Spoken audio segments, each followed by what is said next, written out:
Il a une très très grande expérience de chirurgie bariatrique, une très grosse activité dans une structure qui est très bien organisée selon les recommandations dont on a fait état ce matin. Et il va vous donner son point de vue sur l'organisation de la filière bariatrique avant, pendant et après l'opération. Oui, alors c'était pas tout à fait le titre, là je m'aperçois que je suis face à une assistance qui connaît très bien le sujet. Bon. Enfin, merci beaucoup pour votre invitation. Je félicite la FNAM parce que je trouve que vous avez beaucoup d'enthousiasme pour défendre une profession qui est un peu orpheline finalement et dont on a vraiment besoin.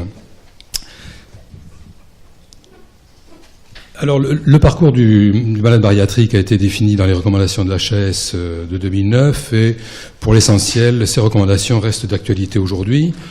Donc, comme vous le savez, il y a une première phase de sélection des patients avec, bien sûr, l'IMC. Bon, vous savez tous que l'IMC maintenant est considéré comme un mauvais critère du risque métabolique. Vous savez qu'en Asie, en particulier, pour des raisons génétiques, la répartition de la graisse viscérale est différente de celle des Européens. Ils ont plus de graisse viscérale et moins de graisse sous-cutanée. Donc le risque métabolique apparaît plus tôt et les malades sont opérés à partir d'un index de masse corporelle de 35, voire de 28 pour les diabétiques. Et même en Inde, on opère les diabétiques sans surpoids. Donc l'IFSO, actuellement, on travaille à la définition d'un nouveau critère qui reflète mieux ce risque métabolique. Mais je pense qu'il est difficile de trouver un critère simple et facilement applicable. Après, les contre-indications endocriniennes, vous les connaissez, on les rencontre pratiquement jamais. Les contre-indications psychiatriques, boulimie, anorexie, addiction, ce ne sont pas forcément des contre-indications définitives si elles sont stabilisées. Après, il y a la question de l'âge, puisque la chirurgie bariatrique était en principe réservée aux malades de moins de 60 ans ou avec beaucoup de précautions au-dessus. En pratique, on peut aller maintenant jusqu'à 70 ans avec les dernières publications qui montrent que le risque n'est pas très augmenté, il est quand même un peu augmenté. C'est pas tellement le risque de complication qui est augmenté, mais c'est le risque d'issue fatale lorsque la complication est déclarée. La préparation médico-nutritionnelle, alors là, je ne vais pas vous l'expliquer, vous la connaissez mieux que moi. Donc, elle est d'évaluer le comportement alimentaire, de favoriser la prise de conscience du patient, de faire en sorte que le malade comprenne bien les enjeux de la chirurgie et qu'il ne s'attende pas à une solution miraculeuse et chercher les carences vitaminiques. Alors, après... quelle finalité finalement dans cette préparation? C'est là qu'il peut y avoir des divergences. Il y a des gens qui sont très exigeants, qui veulent que les malades contrôlent parfaitement leur comportement alimentaire et qu'ils aient perdu donc en conséquence pas mal de kilos avant de donner leur accord. En fait, dans la littérature, il n'y a jamais eu de corrélation démontrée entre la perte de poids préopératoire et le résultat final.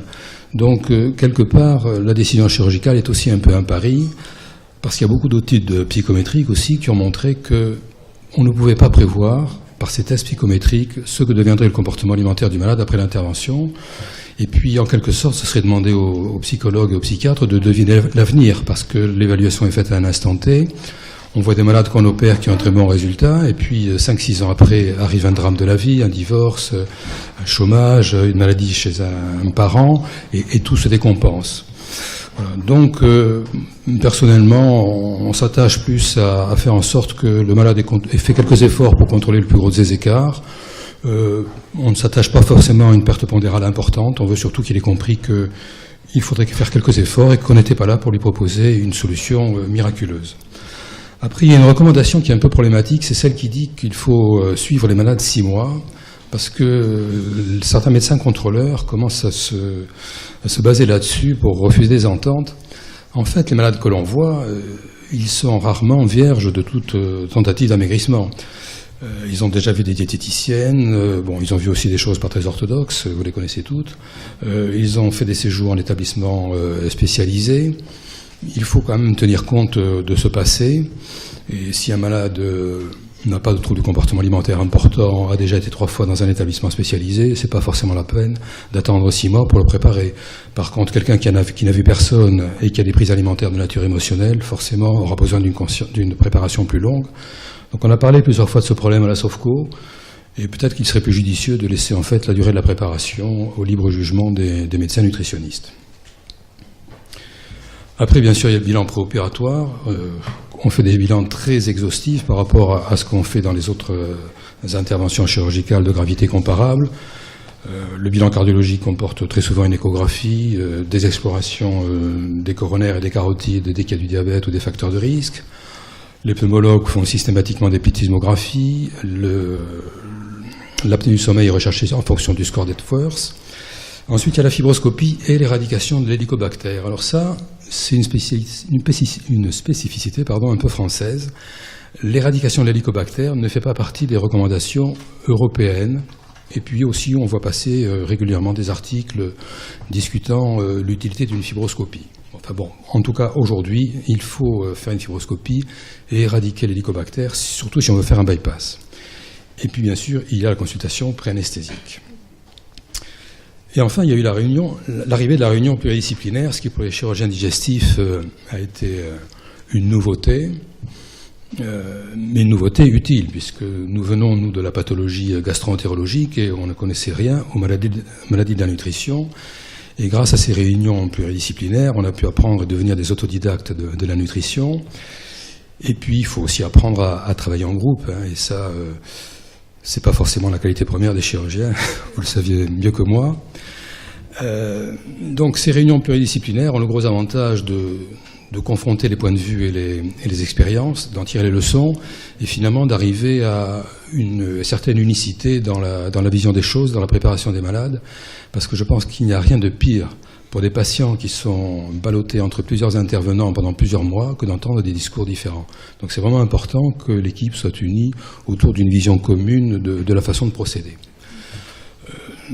Donc cette réunion pluridisciplinaire prend une décision opératoire, ou il prend une décision de contre-indication temporaire, ou une décision de contre-indication définitive, ce qui est relativement rare. La décision est communiquée aux patients et aux médecins traitants, ce sont les recommandations officielles, et on fait une demande d'entente préalable.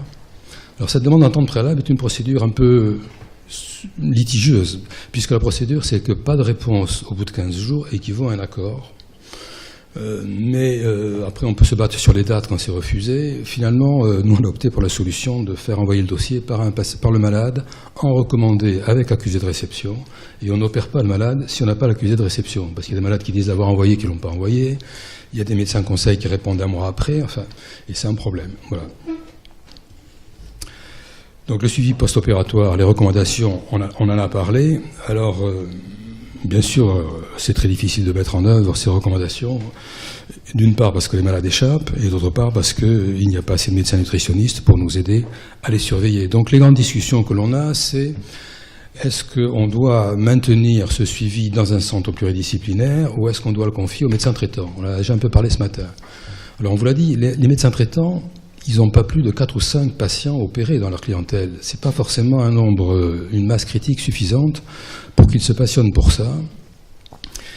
Et bien sûr, il y a des médecins traitants qui peuvent avoir une compétence ou un attrait particulier pour ça, mais ce n'est pas le cas de la majorité. Nous, on voit tous les jours des gens qui reviennent nous voir gentiment en nous disant « mon médecin traitant m'a suivi, mais il m'a dit de tout arrêter parce que les bilans étaient normaux ». On voit ça tous les jours. Donc moi, je ne pense pas que ce soit une très très bonne solution.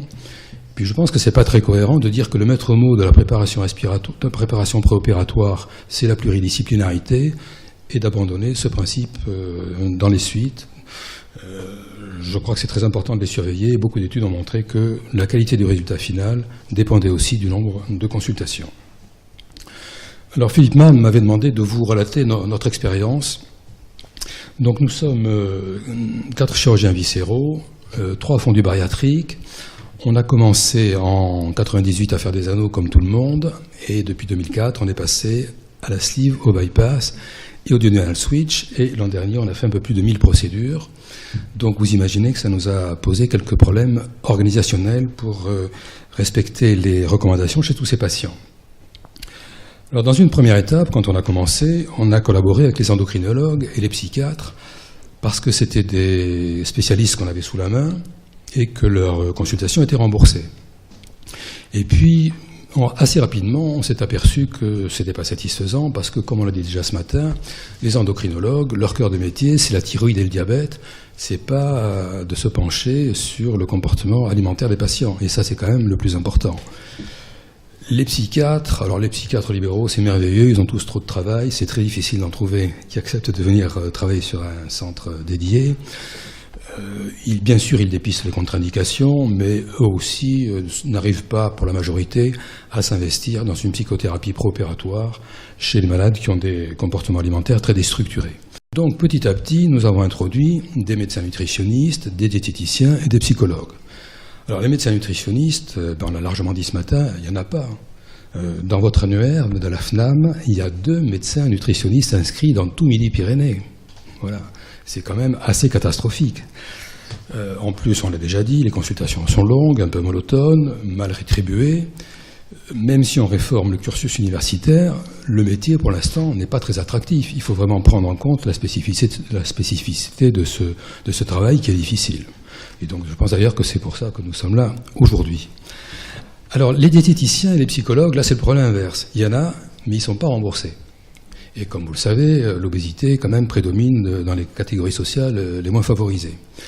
Alors, l'introduction des diététiciens, ça s'est plutôt bien passé, parce que les diététiciens, ils voient les malades 1 fois par mois, c'est pas trop cher.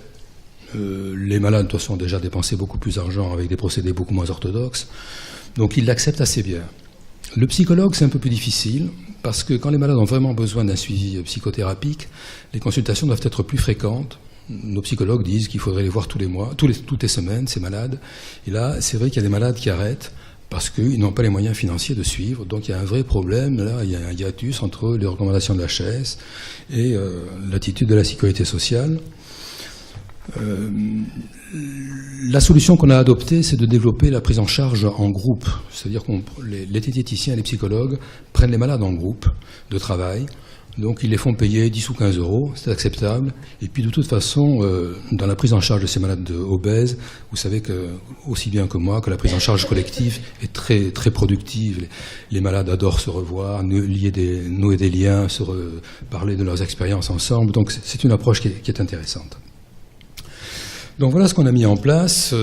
On a réuni sur un même lieu, de façon contiguë, nos consultations de chirurgie viscérale, le centre de consultation externe de nutrition où viennent consulter les médecins nutritionnistes, les diététiciens, les psychologues, les psychiatres et les anesthésistes. Donc il y a une dizaine de bureaux qui sont consacrés à ça.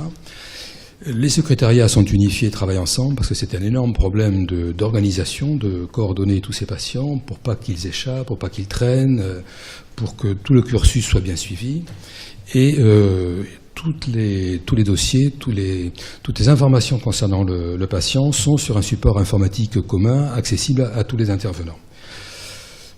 Donc, comme tout le monde, comme partout, le malade rentre le plus souvent dans le circuit par une consultation chirurgicale. Quelle que soit la provenance du malade, même s'il est envoyé par un endocrinologue, maintenant on a pris le parti systématiquement de le remontrer au moins une fois au médecin nutritionniste et aux diététiciens avant de prendre une décision. Et de façon optionnelle, on les montre aux psychologues, ça ce sont les nutritionnistes ou les diététiciens qui décident. Et quand on juge qu'ils sont prêts pour l'intervention, on leur a organisé leur bilan préopératoire en hôpital de jour pour simplifier un peu la démarche.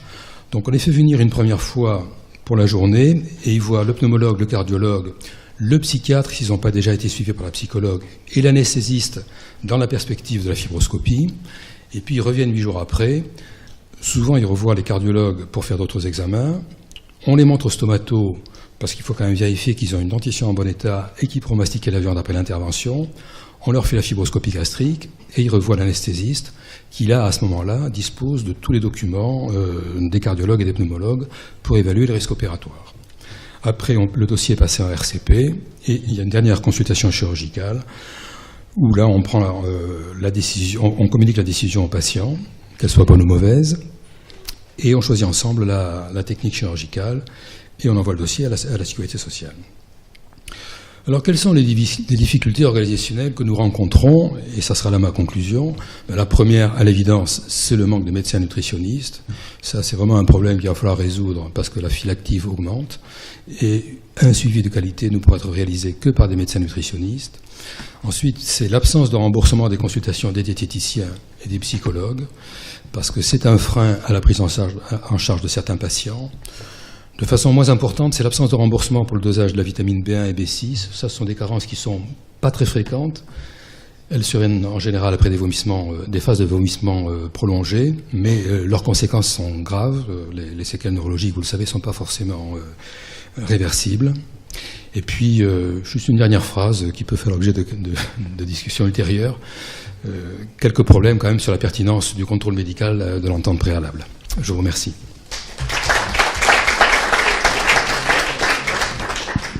Bien. Est-ce qu'il y a des questions ?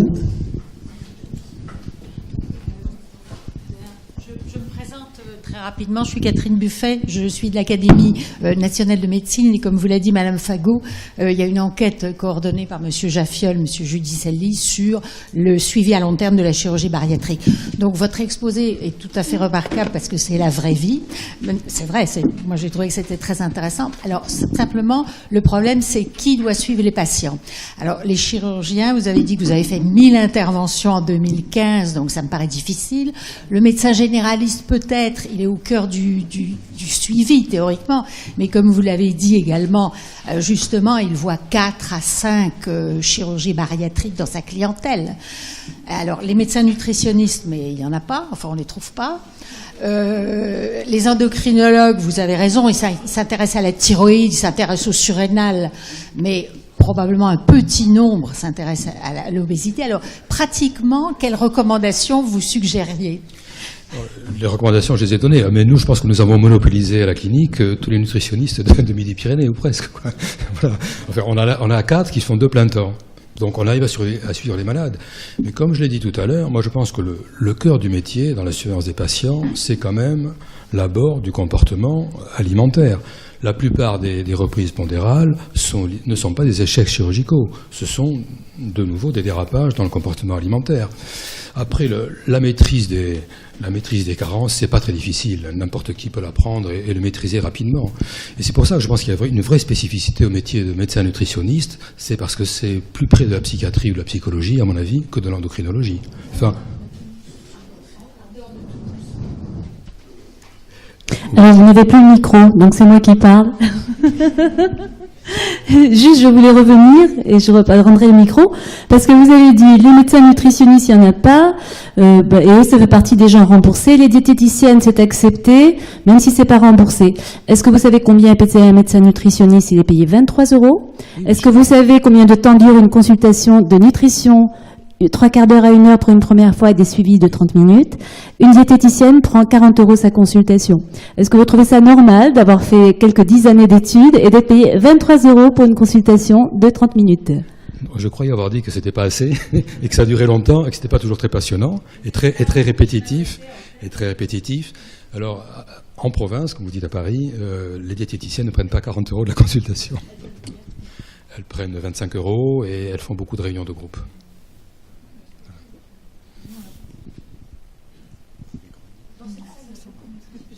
Oui, oui.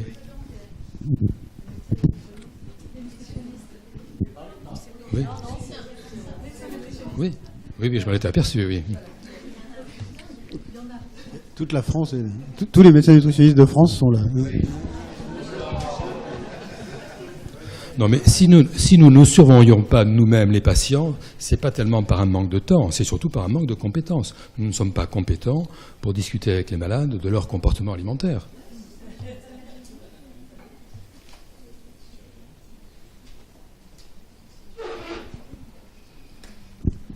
Est-ce qu'il y a d'autres questions?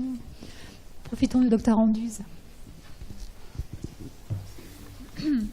Je pense que non, on est là aussi pour nous faire connaître en fait, parce que voilà, on existe, on est prêt vraiment à travailler en collaboration, alors pas que, notamment sur la chirurgie de l'obésité aussi, parce que notre métier ce n'est pas que la chirurgie de l'obésité, c'est aussi autre chose, donc, mais il n'y a pas, voilà, on est prêt vraiment à travailler au mieux avec vous.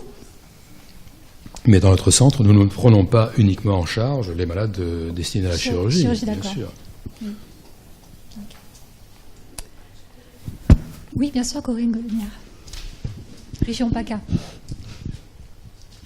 J'espère que je ne vais pas fâcher qui que ce soit. Les médecins nutritionnistes que vous avez trouvés, quels ont été vos critères de sélection? Aucun. C'est juste qu'on les trouve. Non, mais ils ont quelle formation? Parce que, comme vous disiez... Il y en a deux qui ont le desk de nutrition. Oui. Il y en a un qui a fait certains diplômes universitaires de comportementaliste, tout ça. D'accord. Et le 4e aussi, oui. Il faut qu'ils adhèrent à la FNAM. Ah, mais il y en a déjà. D'accord. Non, je pense qu'il y a des médecins nutritionnistes qui ne sont pas inscrits à la FNAM, c'est certain, mais enfin, malgré tout, ça reflète l'incroyable carence, manque de médecins nutritionnistes. Oui. Plus de questions? Merci, Monsieur Andus, en tout cas, de votre intervention. On peut vous applaudir.